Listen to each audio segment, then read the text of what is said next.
One bunny for all bunnies for one. Greetings, here with Brandon. Brandon, what game are we doing today? Today we're doing Bunny Kingdom. It came out in 2017. It goes 2 to 4 players, about 20 to 45 minutes. It can go as long as actually an hour, depending on the setup. Right now you can get it for $37 on Amazon, but what did you pay for it? I bought it. It's like $49 from Gateway Games. And the designer is Richard Garfield. He's pretty much the preeminent designer. He's the guy behind Magic the Gathering. Most recently, he did Keyforge, which is going pretty hot. I don't know if it's still going as hot as it was, but I know there were like weekly tournaments everywhere for a while. Bunny Kingdom is a really great area control game. I actually just played it for the first time, I think last month or maybe the month before that, and I really didn't actually even want to play it because just looking at it thematically, it's not really like what I'm into. Like this kind of has like an implication of like bunnies. I didn't understand. Like I mean, it's cute or whatever, but it's not really my thing. I had a feeling it was going to be a longer game just because the place I was playing at tends to be there. Now, oh yeah, it was area control, so it's not like 100% my thing. But it was really compelling. I really enjoyed it. Essentially, during the game, you're given a slew of different cards, and from those cards, it'll say A1, G2, or something, some kind of thing on the grid.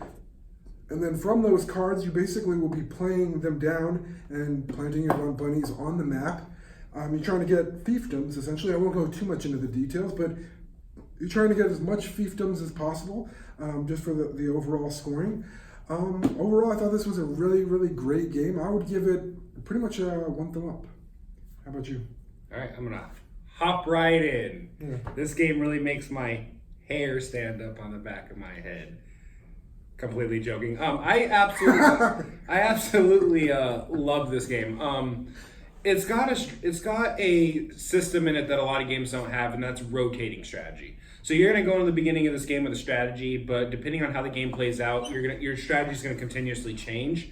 That's a game or a feature that not a lot of games really give you much of, especially in this kind of category. I will say though, it does look extremely kid friendly.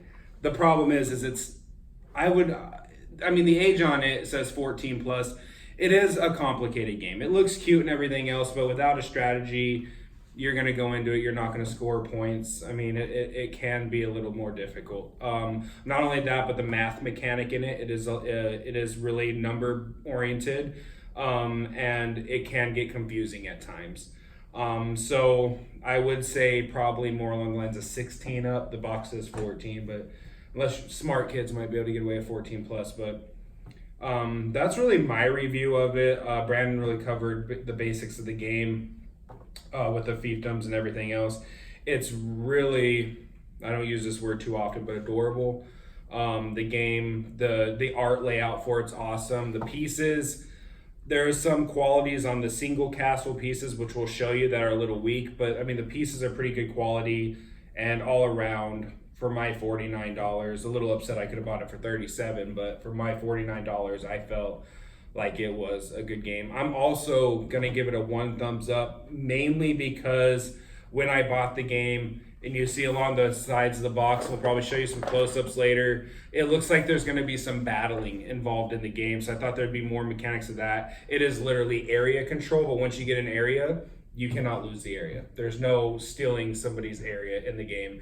The only aspect of that in the game was with camps. You could use a camp and get an area. If somebody else gets the actual area card later, they can steal the camp from you. But besides that, you can't steal an area. Yeah, just going along with what he said, camps basically let you plant a temporary thing onto the map, even if you don't have the specific card. So say you didn't have A1, but you needed that one space to complete out your fiefdom. It'll let you put a temporary card in there until another player gets that A1 card, and then they just simply take it over from you because they have the card. Like he was saying though, about the fiefdoms, just to give you a little bit more detail, you'll actually be able to see it in the next part of the video. But the way the fiefdoms work, essentially, you'll be placing towers down onto the certain grids, and when you claim those towers, your fiefdoms count for however many of the towers. So in some cases you'll have 1 spire, 2 spires, 3 spires on your tower. And then there'll also be unique resources, and essentially you're just multiplying that. So the number of towers times the number of unique resources that are for the area that you control, and that is the current victory points that you'll get at the end of the round. That's what he meant about a certain amount of math and complexity. They do have a handy dandy little multiplication chart on your little player reference card. So if you're really bad at math, you know, you can always look at that. And you can have upward, you can have 3, 4, 5, 6 fiefdoms. So after the end of each round, you're counting up points for each fiefdom. It is a lot of math. Also, the game board, I broke the game board last week. It goes up to a total of 299 points. I ended up scoring like 470, so I couldn't even really keep track of my score besides a piece of paper. And not only that, the other reason why it's a 1-star for me is there's actually challenge cards in here that might give you 15 points, 5 points. I found those to be not very necessary at the end of the game. If you build your fiefdom the right way, you're going to be scoring so many points. Those points, there's usually, in my experience, the 4 times or 3 or 4 times I played this game, there's one absolute winner that's got a ton of points, and the others are usually still in the 100 or single digit points.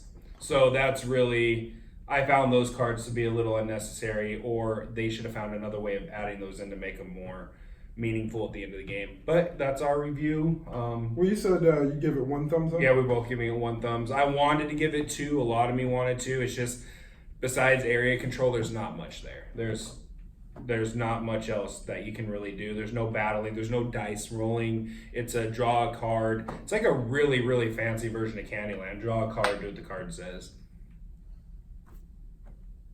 Alright, so this is Bunny Kingdom. This is all set out. This is, for the majority, the most parts of it. There's quite a few more of these inside the box. I was just giving an example of what they are. Some sky towers, different resource markers, because you can make certain spaces different resources. The artwork on the cards, there's a ton more cards, this whole entire deck. I just kind of wanted to give you an idea of the artwork. The beautiful board. It is a 4-player game. It's really 2 to 4. These are the different colored for, of course, for the people. Buyer beware. The pieces for this game are a little fragile. I already had one bunny broke. His little ears broke off. That's my Nemo piece. Anyway, I can just kind of show you guys there. His ears broke off. That's not your typical bunny. But besides that, this game is, it is absolutely gorgeous when you're playing.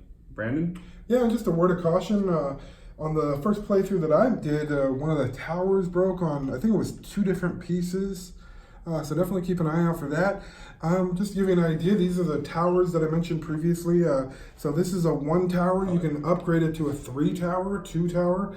And that would be the number of towers that are in your area times the number of unique resources. Like this is a carrot, this is a fish, this is a log. The number of unique resources times the number of towers is your current victory points at the end of the round.